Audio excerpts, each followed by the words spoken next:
اللہ اکبر. جب یہ پیغام امام علی مقام کی خدمت میں آیا تو امام علی مقام نے اس پیغام کو پھاڑ کر پھینک دیا.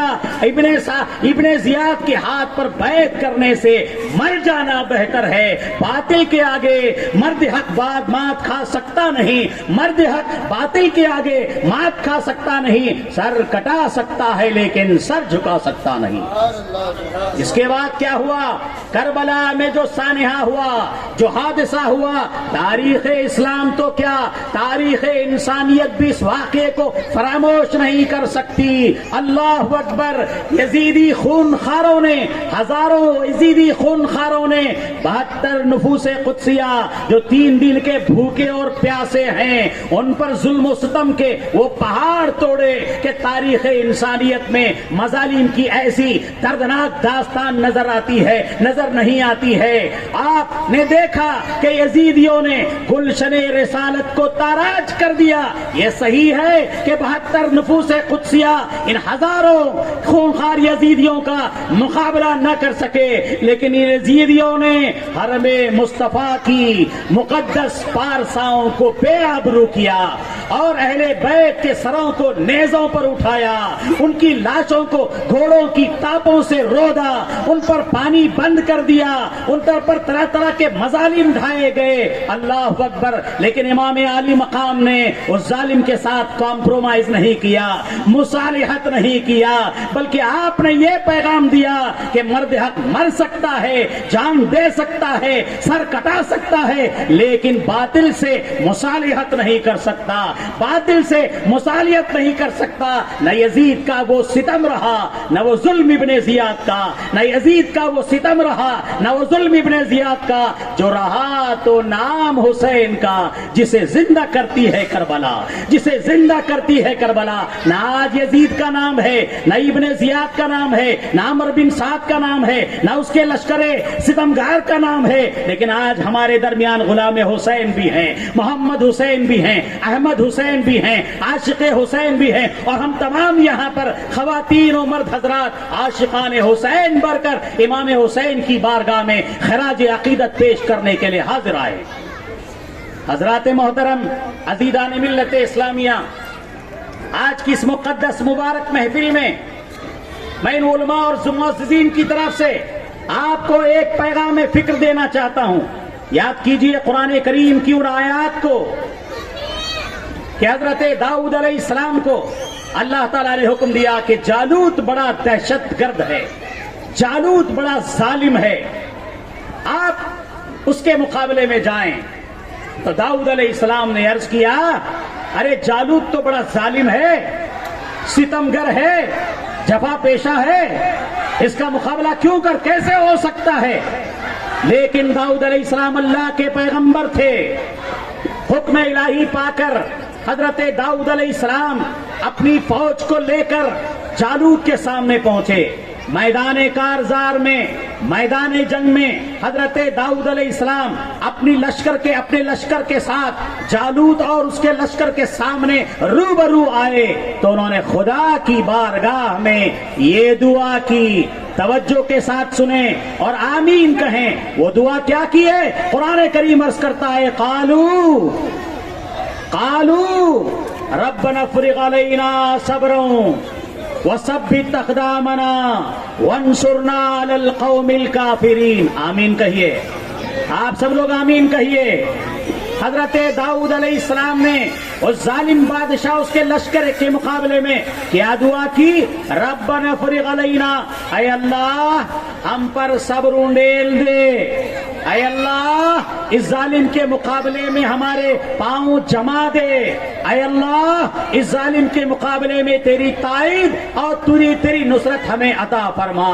معلوم یہ ہوا کہ کسی ظالم کے مقابلہ کرنے سے پہلے، اس کے ظلم کا مقابلہ کرنے سے پہلے، کسی ستمگر اور اس کے ستم کا مقابلہ کرنے سے پہلے خدا کی بارگاہ میں یہ دعا کرنا ہوگا کہ اللہ ہمیں ضبط و برداشت کی طاقت عطا فرما، صبر و تحمل کی طاقت عطا فرما. اے اللہ ہمیں پائے استقامت عطا فرما. اے اللہ ہمیں قوت ارادی عطا فرما، ہمیں ول پاور عطا فرما. اے اللہ تائید غیبی سے، نصرت الہی سے ہماری مدد فرما دے کہ تیری تائید کے بغیر ہم کسی دشمن پر کامیاب نہیں ہو سکتے۔ حضرات محترم، امام عالی مقام رضی اللہ تعالیٰ عنہ کو کوفہ کی راہ میں کچھ مشورہ دینے والوں نے یہ مشورہ دیا۔ کیا مشورہ دیا؟ ارے وہ تو کوفی ہیں، کوفی لا یوفی، وہ بے وفا ہیں، جفاکار ہیں، ستمگر ہیں، آپ کے ساتھ وہ ظلم کریں گے، ان کی تلواریں آپ کے ساتھ نہیں ہیں، ان کی تلواریں آپ کے خلاف اٹھیں گی، اس لیے آپ کوفہ نہ جائیں، کوفہ نہ جائیں۔ امام عالی مقام نے کیا ارشاد فرمایا؟ قرآن کریم کی آیت کریمہ پڑھی، قُل لَن يُصِيبَنَا إِلَّا مَا كَتَبَ اللَّهُ لَنَا وَمَوْلَانَا وَعَلَى اللَّهِ فَلْيَتَوَكَّلِ الْمُؤْمِنُونَ۔ امام عالی مقام نے ان مشورہ دینے والوں سے یہ کہا جب انہوں نے یہ مشورہ دیا کوفہ نہ جائیے، ہم جانتے ہیں یہ بڑے ستمگر ہیں، یہ بڑے ظالم ہیں، آپ کے ساتھ بدسلوکی کریں گے، آپ کے ساتھ ظلم و زیادتی کریں گے، آپ کے خلاف ان کی تلواریں اٹھیں گی، آپ نہ جائیں، واپس پلٹ جائیں۔ تو امام عالی مقام نے قرآن کریم کی یہی آیت پاک پڑھی کہ پروردگار عالم ارشاد فرماتا ہے کہ جو ہمارے مقدر میں ہے وہ ہو کر رہے گا، جو تقدیر کا لکھا ہے وہ مٹ نہیں سکتا۔ آپ کی تقدیر میں، ہماری تقدیر میں، آپ کی قسمت میں، ہماری قسمت میں ہے، جتنی عمر اللہ نے لکھی ہے اتنی عمر ہم پائیں گے، جتنا رزق اللہ نے لکھا ہے اتنا رزق ہمیں مل کر رہے گا، جتنی عزت اللہ نے آپ کے ہمارے مقدر میں رکھی ہے اتنی عزت ہمیں مل کر رہے گی۔ لا مانع لما آتیت ولا معطی لما منعت۔ حضور نے فرمایا کہ اللہ دینا چاہے تو کوئی چھین نہیں سکتا، اللہ چھیننا چاہے تو کوئی دے نہیں سکتا، تو ہمارے مقدر میں ہے وہ ہو کر رہے گا۔ امام عالی مقام نے گویا یہ پیغام دیا، مدعی لاکھ برا چاہے تو کیا ہوتا ہے، مدعی لاکھ برا چاہے تو کیا ہوتا ہے، ارے وہی ہوتا ہے جو منظور خدا ہوتا ہے۔ ہاں، تقدیر سے پہلے تدبیر لڑانے کی ضرورت ہے، محنت کرنے کی ضرورت ہے، کوشش کرنے کی ضرورت ہے، کیونکہ خودی کو کر بلند اتنا کہ ہر تقدیر سے پہلے، خودی کو کر بلند اتنا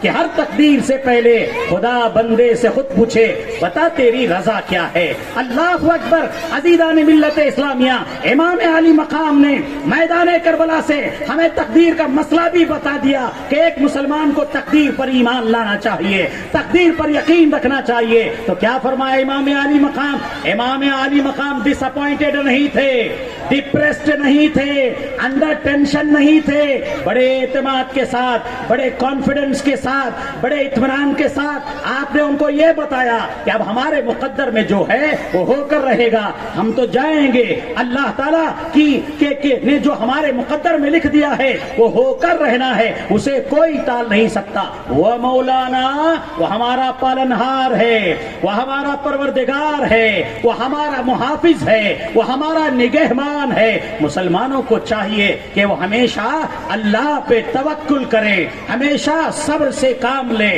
استقامت فی الدین سے کام لیں، پائے استقامت کو لڑکھڑانے نہ دیں۔ یہ پیغام امام عالی مقام نے میدان کربلا سے ہمیں عطا فرمایا ہے۔ سجدے سے کربلا کو بندگی مل گئی، سجدے سے کربلا کو بندگی مل گئی، صبر سے امت کو زندگی مل گئی۔